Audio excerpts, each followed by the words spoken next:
नमस्कार दोस्तों, स्वागत है आप सबका हमारे YouTube चैनल पर। आइए डालते हैं नजर दिन भर की 10 बड़ी खबरों पर। जल्लादों की तरह पति को मार डाला, डंडा लगते ही खून सवार, हंसिया छूटा तो ईंट से किया वार, वहसीपन देख कांपे लोग। गायत्री से रोजाना ही पति का विवाद होता था। गुरुवार को जब उसने डंडा मारा तो बौखलाई गायत्री के सिर पर खून सवार हो गया। पहले पति को हंसिया लेकर दौड़ाया, फिर ईंट से कुचलकर हत्या कर दी। उसकी खोपड़ी को फोड़ने के बाद 2 भागों में बांटकर 10 मिनट तक हाथ डालकर अंदर से नसें आदि निकालकर फेंकती रही। विभत्स घटना को देखकर लोग कांप गए। उसके पास जाने की हिम्मत भी नहीं जुटा सके। गुरुवार को करीब 2 बजे सत्यपाल समोसे लेकर अपने घर गया था। अंदर जाने पर गायत्री ने कुछ कह डाला। दोनों में विवाद होने के बाद सत्यपाल ने डंडा मार दिया। डंडा लगते ही गायत्री भड़क गई। उसने अलमारी में रखी हंसिया को उठाया और मारने के लिए झपट पड़ी। दहशत में आए सतपाल ने बाहर की ओर दौड़ लगा दी। गैलरी में पत्नी ने उसे धक्का देकर गिरा दिया। छीना झपटी में उसके हाथ से हंसिया छिटक गया।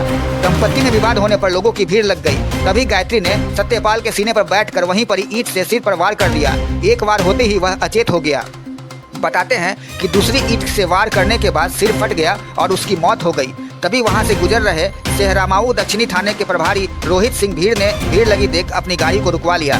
उन्होंने विभत्स घटना देखी तो वह सन्न हो गए। वह महिला के पास गए, उसे रोकने के लिए भीड़ में खड़ी महिलाओं को बुलाया, पर कोई आने को तैयार नहीं हुआ। गायत्री को बमुश्किल खुद से ही हटाया। वह बोली कि मार दिया, बहुत तंग करता था। पति की फटी खोपड़ी हाथ में डाले गायत्री थाना प्रभारी रोहित सिंह को देखकर बोली, भैया इसे जलवा देना, ठीक है? इसके बाद मुझे भी जलवा देना। रोहित ने तुरंत ही अधिकारियों को सूचना देने के बाद रोजा इंस्पेक्टर राजीव वर्मा को फोन किया। रोजा पुलिस ने आरोपी महिला को गिरफ्तार कर लिया। पुलिस की गिरफ्त में उसके चेहरे पर पछतावे के कोई भाव नहीं थे। बांग्लादेश को अंतरिम सरकार से बड़ी उम्मीदें, शपथ ग्रहण समारोह में भारतीय उच्चायुक्त भी हुए शामिल। बांग्लादेश में हिंसा और राजनीतिक संकट के बीच अंतरिम सरकार का गठन हुआ। इसके कार्यवाहक के तौर पर मोहम्मद यूनुस ने शपथ ग्रहण किया। इस दौरान ढाका में भारतीय उच्चायुक्त प्रणय वर्मा भी मौजूद रहे। वहीं यहाँ के लोगों ने नई अंतरिम सरकार का स्वागत किया। साथ ही उम्मीद जताई कि यह सरकार व्यवस्था बहाल करेगी, दमन को समाप्त करेगी और सत्ता के लोकतांत्रिक हस्तांतरण के लिए निष्पक्ष चुनाव कराएगी। 84 साल के यूनुस ने गुरुवार को मुख्य सलाहकार के रूप में शपथ ली। बांग्लादेश में यह घटनाक्रम शेख हसीना के प्रधानमंत्री पद से इस्तीफा देने के बाद हुआ है। दरअसल बढ़ते विरोध प्रदर्शन के मद्देनजर 5 अगस्त को हसीना ने अपने पद से इस्तीफा दे दिया था, जिसके कारण बांग्लादेश अस्थिर राजनीतिक स्थिति का सामना कर रहा है। सरकारी नौकरियों के लिए कोटा प्रणाली को समाप्त करने की मांग कर रहे छात्रों की तरफ से किए गए विरोध प्रदर्शनों ने सरकार विरोधी प्रदर्शनों का रूप ले लिया। सलाहकार परिषद के सदस्यों में महिला अधिकार कार्यकर्ता फरीदा अख्तर, दक्षिणपंथी पार्टी हिफाजत ए इस्लाम के उप प्रमुख AFM खालिद हुसैन, ग्रामीण दूरसंचार ट्रस्टी नूरजहां बेगम, स्वतंत्रता सेनानी सरमीन मुर्शीद, चटगांव हिल टैक्स डेवलपमेंट बोर्ड के अध्यक्ष सुप्रदीप चकमा, प्रोफेसर विधान चंद्र रॉय और पूर्व विदेश सचिव तौहीद हुसैन शामिल हैं। प्रख्यात न्यायविद कमाल हुसैन ने कहा, जो बदलाव हुआ है उसका सभी ने स्वागत किया है। इस कार्यक्रम में भीड़ उमड़ी है। हर किसी को लगता है कि बदलाव आ गया है। हमें उम्मीद है कि वे संकटों को दूर करने में सक्षम होंगे। लोग सार्थक बदलाव की उम्मीद करेंगे। स्वतंत्रता दिवस से पहले दिल्ली पुलिस की बड़ी कामयाबी। ISIS का 3 लाख का इनामी आतंकी रिजवान गिरफ्तार। दिल्ली पुलिस की एक बड़ी कामयाबी मिली है। पुलिस ने ISIS मॉड्यूल का आतंकी गिरफ्तार किया है। ISIS मॉड्यूल के आतंकवादी की पहचान रिजवान अली के रूप में हुई है। जांच एजेंसी NIA ने उस पर 3 लाख रुपए का इनाम घोषित किया था। रिजवान दिल्ली के दरियागंज का रहने वाला है। बताया जा रहा है कि रिजवान पुणे ISIS मॉड्यूल का मोस्ट वांटेड आतंकी है। दिल्ली पुलिस की स्पेशल सेल ने उसे गिरफ्तार किया है। उसके पास से हथियार भी मिले हैं। रिजवान को जांच एजेंसी NIA ने वांटेड घोषित किया था।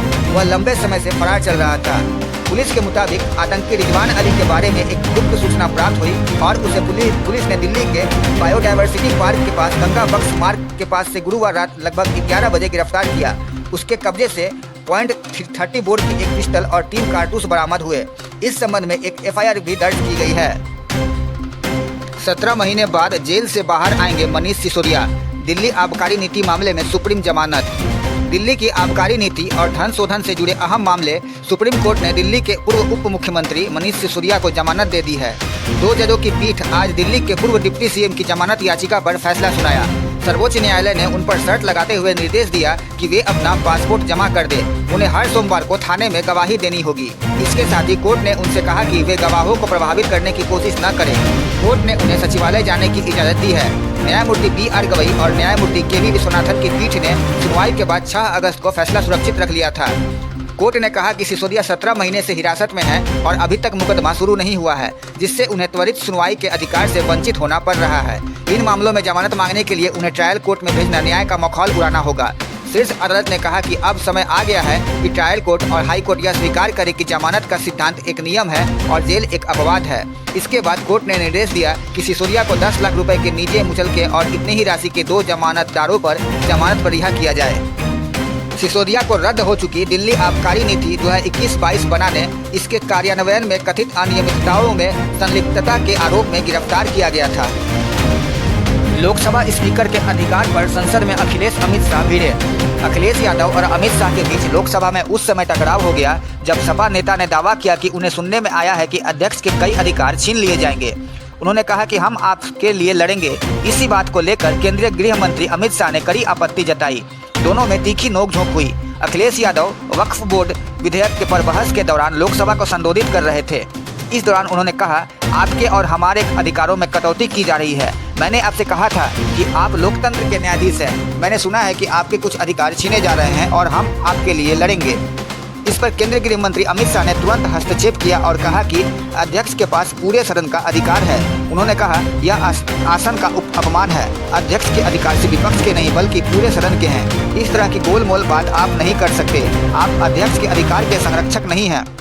बाद में स्पीकर ओम बिरला ने अखिलेश यादव से कहा कि उन्हें और सदन के अन्य सदस्यों को आसन पर टिप्पणी नहीं करनी चाहिए। उन्होंने कहा, यह मेरी अपेक्षा है कि आसन पर कोई व्यक्तिगत टिप्पणी नहीं की जानी चाहिए। वक्फ विधेयक 2024 का विरोध करते हुए अखिलेश यादव ने कहा कि यह विधेयक एक राजनीतिक साजिश के तहत लाया जा रहा है। उन्होंने कहा कि यह कई धार्मिक संस्थाएं हैं जो किसी अन्य वर्ग के हस्तक्षेप के बिना काम करती हैं। अखिलेश यादव ने वक्फ बोर्ड में एक गैर मुस्लिम की नियुक्ति पर सवाल उठाए और विधेयक में कई प्रावधानों पर आपत्ति जताई। बांग्लादेश के हालत से डरी पाकिस्तानी सेना, आर्मी चीफ असीम मुनीर की चेतावनी, ऐसा सोचना भी मत। बांग्लादेश में मौजूदा अराजकता की स्थिति ने पाकिस्तान की सेना और वहां की सरकार को भी डरा दिया है। यही वजह है कि पाकिस्तान के सेना प्रमुख ने बाकायदा बयान जारी कर अपने नागरिकों को चेतावनी दी है कि वह बांग्लादेश जैसी अराजकता पाकिस्तान में करने के बारे में सोचे भी नहीं।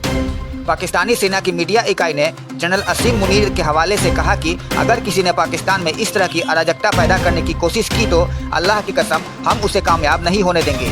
इस दुनिया में कोई भी ताकत पाकिस्तान को नुकसान नहीं पहुंचा सकती, क्योंकि यह देश क़यामत तक रहेगा।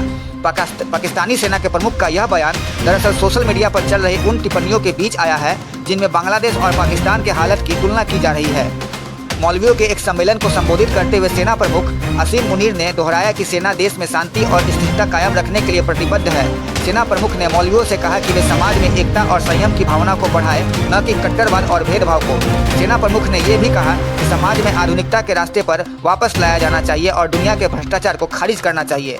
जनरल असीम मुनीर ने कहा कि सोशल मीडिया देश में अराजकता को बढ़ावा दे रहा है।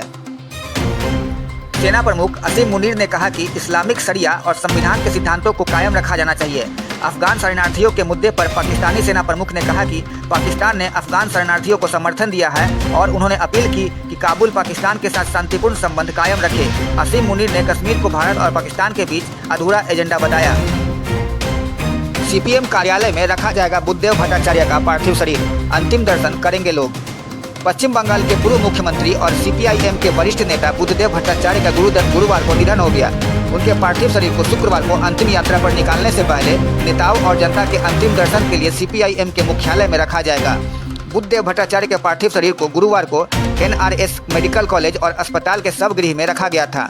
उनके पार्थिव शरीर को आज विधानसभा ले जाया जाएगा और नेताओं के अंतिम दर्शन के लिए आधे घंटे तक रखा जाएगा। इसके बाद 12 बजे उनके पार्थिव शरीर को सीपीआईएम मुख्यालय में ले जाया जाएगा। उनके समर्थक और जनता के लिए 3:15 बजे तक उनके शरीर को वहां रखा जाएगा। एक पार्टी अधिकारी ने कहा, इसके बाद पार्थिव शरीर को डीवाईएफआई के राज्य मुख्यालय ले जाया जाएगा और दोपहर 3:30 बजे 15 मिनट तक वहां रखा जाएगा। बता दें कि बुद्धदेव भट्टाचार्य डीवाईएफआई के संस्थापक सदस्यों में से एक थे। उनका पार्थिव शरीर को अंतिम यात्रा के बाद एनआरएस अस्पताल को ले जाकर शोध कार्य के लिए सौंप दिया जाएगा। चोट की वजह से गोल्ड से चूके नीरज, कॉमनवेल्थ गेम्स से हुए थे बाहर, एडेक्टर की समस्या बनी सिरदर्द।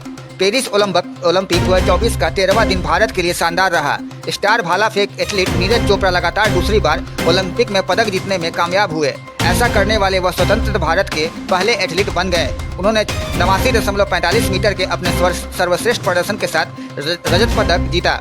हालांकि वह टोक्यो ओलंपिक के अपने प्रदर्शन को दोहरा नहीं पाए। उन्होंने 5 फाउल किए। नीरज ट्रैक एंड फील्ड में 2 ओलंपिक पदक जीतने वाले पहले भारतीय हैं। 1900 में एथलेटिक्स के 2 रजत पदक जीतने वाले नॉर्मल पिचर्स ब्रिटिश मूल के थे। प्रतियोगिता की शुरुआत से पहले उनसे इसी तरह के प्रदर्शन की उम्मीद की जा रही थी और वह सभी की उम्मीदों पर खरे उतरे। टोक्यो ओलंपिक 2020 में नीरज ने 87.58 मीटर के थ्रो के साथ स्वर्ण पदक जीता था। वहीं पाकिस्तान के अरशद नदीम 84.62 मीटर के थ्रो के साथ 5वें स्थान पर रहे थे। हालांकि पेरिस में नदीम ने शानदार वापसी करते हुए 92.97 मीटर के थ्रो के साथ स्वर्ण पदक जीत लिया। वहीं नीरज ने इस दौरान 5 फाउल किए। माना जा रहा है कि चोट की वजह से वह टोक्यो के प्रदर्शन को दोहरा नहीं पाए और लय से बाहर होने के कारण नीरज ने 5 फाउल किए। मुकाबले के बाद नीरज चोपड़ा ने अपने स्वास्थ्य को लेकर चर्चा की। उन्होंने बताया कि वह चोट को लेकर चिंतित थे। मुकाबले के बाद मीडिया से बात करते हुए उन्होंने बताया कि वह चोट के डर से उतना जोर भी नहीं लगा पाते हैं। फाइनल के दौरान भी यही बात उनके दिमाग में चल रही थी। यूट्यूब से देखकर बम बना रहे थे बच्चे, तभी अचानक हुआ जोरदार धमाका। हादसे में 5 बच्चे बुरी तरह जख्मी। मुजफ्फरपुर के गायघाट थाना क्षेत्र में बच्चे यूट्यूब पर देखकर माचिस की तिलियों का मसाला छुड़ाकर टॉर्च में भरकर बम बनाने का प्रयास कर रहे थे, जिसके बाद हुए विस्फोट में बच्चे घायल हो गए। बताया जा रहा है कि सभी बच्चे माचिस की बारूद और पटाखा का बारूद को निकालकर एक जगह पर भर रहे थे। इस दौरान हादसा हो गया। घटना के बाद मौके पर अफरा तफरी की स्थिति पैदा हो गई। पूरे मामले की पुष्टि एसएसपी राकेश कुमार ने की। उन्होंने बताया कि मौके पर पुलिस की टीम मौजूद है, मामले की जाँच कर रही है। घटना में एक बच्चा गंभीर रूप से जख्मी हुआ है, जबकि 4 बच्चों को हल्की चोटें आई है। फिलहाल पूरे मामले को लेकर क्षेत्र में चर्चा का विषय बना हुआ है।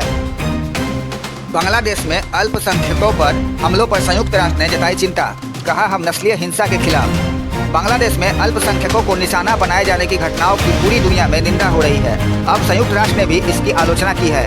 संयुक्त राष्ट्र ने कहा कि हम नस्लीय आधार पर होने वाले हमलों हिंसा को बढ़ावा देने के खिलाफ हैं। संयुक्त राष्ट्र महासचिव एंटोनियो गुटेरेस के प्रवक्ता ने ये बात कही। एंटोनियो गुटेरेस के उप प्रवक्ता फरहान हक से गुरुवार को बांग्लादेश में हिंदुओं और अन्य अल्पसंख्यकों पर होने वाले हमलों पर सवाल किया गया था।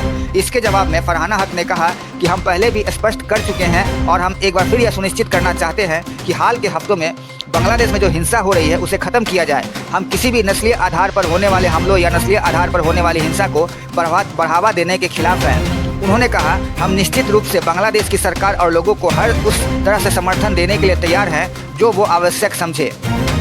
बांग्लादेश में शेख हसीना के इस्तीफे के बाद भी बांग्लादेश में हिंसा नहीं रुक रही है।